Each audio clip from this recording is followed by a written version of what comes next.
sejam bem-vindos ao episódio 30 do AMLcast, o podcast da Associação Médica de Londrina. Eu sou Carol Avancini, jornalista da Associação Médica, e hoje trago um assunto delicado e importante para o nosso programa, a doença de Alzheimer. Nesse mês de setembro, a gente celebra o Setembro Lilás, que é uma campanha internacional sobre esse assunto, e eu tenho o prazer de receber a nossa geriatra associada da AML, doutora Lindsay Nakakogi, médica especialista em envelhecimento saudável, prevenção de doenças, diagnóstico, tratamento e acompanhamento de doenças crônicas, em especial doença de Alzheimer. A doutora Lindsay é também diretora científica da Federação Brasileira das Associações de Alzheimer, FEBRAS. Olá, doutora, muito obrigada pela sua presença. E eu já começo perguntando, por que é importante que o mundo debata esse tema em uma campanha internacional, como é o caso do Setembro Lilás?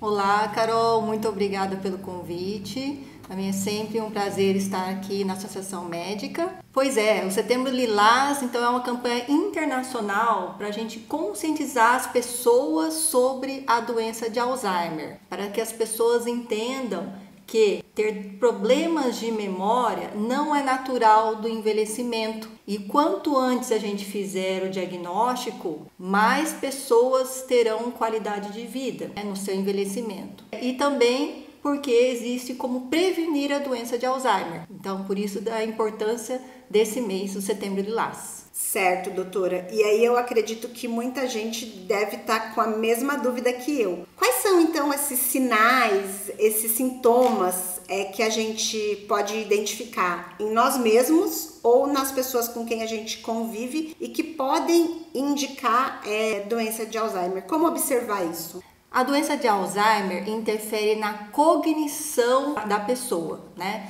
E a cognição, ela não é somente memória, tá? Mas os sintomas relacionados à perda de memória recente são os mais comuns. Então, aquela pessoa que começa a esquecer compromissos, começa a perder objeto dentro de casa, né? A não se lembrar de algo que fazia com facilidade. Então, ele fazia uma lasanha no domingo com facilidade e agora está tendo dificuldade, né? E pode ocorrer também dificuldades na fala, né? Na hora de conversar, ou até mesmo desorientação. De repente sai de casa, erra o caminho, dá um branco para um caminho que estava acostumado a fazer com frequência. Então, são alterações da área cognitiva que a pessoa não tinha 1 ano, 2 anos atrás. É algo que vem piorando. Certo, você mencionou anteriormente que o diagnóstico precoce é muito importante. Por quê? O que é possível fazer? E eu pergunto ainda, identificando esses sintomas ou despertando para essa desconfiança, qual que é o primeiro passo? É importante que a gente perceba em nós mesmos ou nos nossos familiares que estão acontecendo esses déficits. Por quê? Primeiro, porque a doença de Alzheimer não é a única causa de lapsos de memória. Então, uma vez você tendo percebido esses sintomas, precisa procurar um médico que vai fazer a investigação. Existem causas reversíveis de perda de memória, né? Desde tumor cerebral, se a pessoa recentemente caiu, bateu a cabeça, pode ter tido um hematoma subdural, pode ter deficiências vitamínicas de B12, pode ter alterações na tireoide. Então, existe uma série de exames que a gente solicita, né, e faz avaliação também da memória e exames de imagem para excluir essas outras causas, né? E uma vez tendo feito o diagnóstico realmente de Alzheimer, quanto antes a gente inicia o tratamento, que são medicamentos, tá? A pessoa se mantém independente por mais tempo. Acho que isso é uma coisa bem importante da gente mencionar, porque existe um medo muito grande, né, de que esses sinais, essas perdas de memória signifiquem assim, que a vida acabou, que não vai mais ter o que fazer. E aí eu queria que você falasse um pouco reforçasse um pouco sobre isso, assim, que tem muita vida para viver além do diagnóstico, né? Exatamente.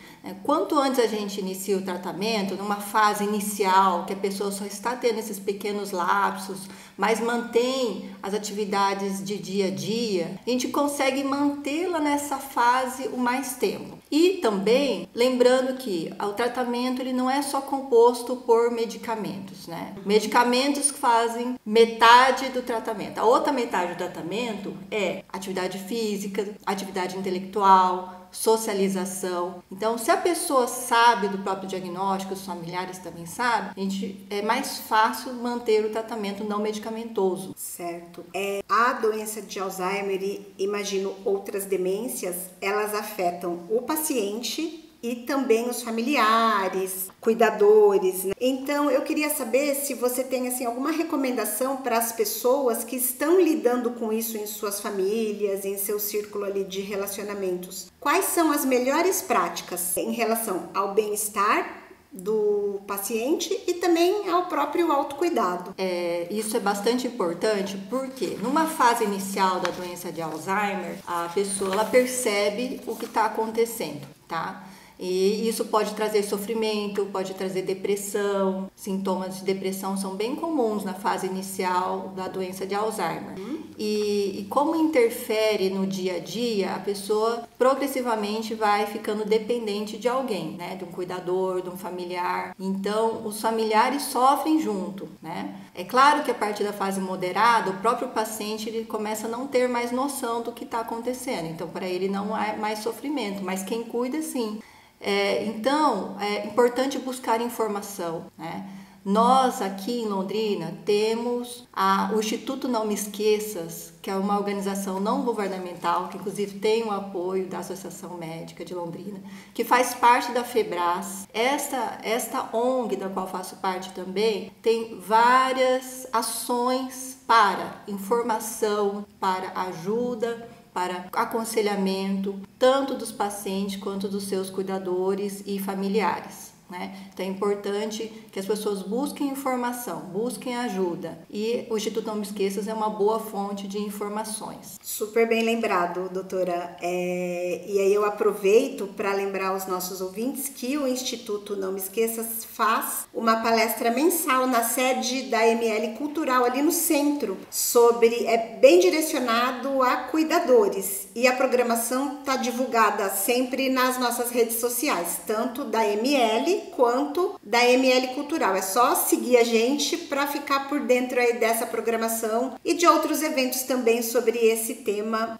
com apoio da Associação Médica. Doutora, e aí para finalizar, a gente falou até agora, né, sobre como cuidar das pessoas e dos cuidadores pós-diagnóstico, mas eu queria que você trouxesse pra gente algumas dicas sobre como envelhecer de forma saudável e reduzir o risco de desenvolver as doenças neurodegenerativas. Esse ponto é fundamental, Carol, porque existem 14 fatores de risco já bem documentados, cientificamente comprovados, que juntos, se a gente atuar nesses 14 fatores de risco, a gente reduz o nosso risco em até 50% de ter uma demência, tá? E aí a gente não está falando só de demência na doença de Alzheimer, estamos falando de demência vascular, demência por corpos de Lewis, isso é uma série de causas de demências, né?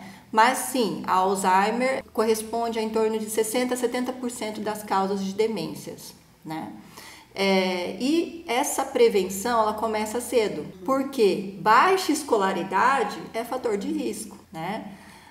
Então, se você é adulto, estudou até a 4ª série, tem vontade de continuar o estudo, excelente, né? Existem escolas para adultos aqui em Londrina e você vai estar reduzindo seu risco de ter demência. Sedentarismo é fator de risco. Então, atividade física, pelo menos 150 minutos por semana, seja aeróbica ou musculação ou pilates, o importante é fazer uma atividade que você goste e mantenha a regularidade, né? Reduz o risco, né? Perda auditiva, importantíssimo. Percebeu que está reduzindo a audição, procurar ajuda, né? Fazer audiometria. Porque uma vez que a gente coloca o aparelho auditivo, você reverte o risco. Déficit visual também, então colocar o óculos. controlar a pressão arterial, controlar o diabetes, o colesterol, não fumar, de preferência não ingerir bebida alcoólica, né? Cuidado no trabalho, no esporte, para não ter traumatismo na cabeça. E até mesmo a poluição é fator de risco para a demência. Controlar o peso também. Então, são 14 fatores que estão relacionados com uma vida mais saudável, né? Então, essas mudanças de hábitos para uma vida mais saudável, em qualquer idade, vai reduzir o seu risco de ter demência. Interessante você citar esses pontos, porque são hábitos que eles podem ser desenvolvidos possivelmente assim pela maioria das pessoas, né? É uma questão de ter uma consciência mesmo sobre qual é o tipo de idoso que a gente quer ser. A gente não pensa muito sobre isso, né? É bem isso, né? A gente desde muito cedo precisa pensar em como queremos envelhecer, né? Então, o cuidado com a questão intelectual, com a sua saúde mental, do cérebro, porque a depressão também é fator de risco. Estamos no Setembro Amarelo, mês de conscientização, prevenção do suicídio, né? A gente sabe que uma das causas de suicídio é a depressão, então, até mesmo tratar da depressão é reduzir fator para a demência. Doutora Lindsay, muito obrigada por compartilhar seu conhecimento, sua experiência com os ouvintes do AMLcast. E aí, aproveitando então o mote do Setembro Lilás, eu queria que você deixasse uma mensagem final para os nossos ouvintes.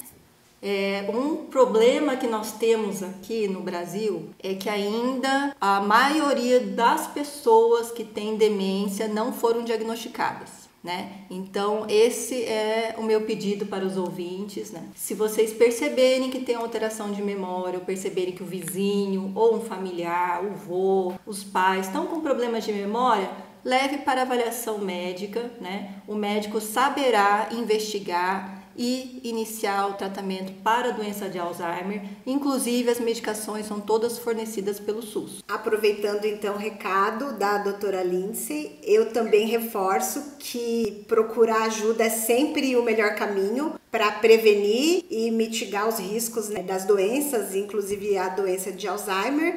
Se você conhece alguém ou se você mesmo está passando por isso nesse momento da sua vida, compartilhe o nosso podcast com as pessoas que você conhece. Levar informação, né, doutora, também é uma forma bem importante de ajudar e reduzir os riscos. Eu agradeço a presença de todos que nos ouviram nesse episódio e lembro que a gente está no ar tanto no canal do YouTube da ML como no Spotify. Muito obrigada e até o nosso próximo programa.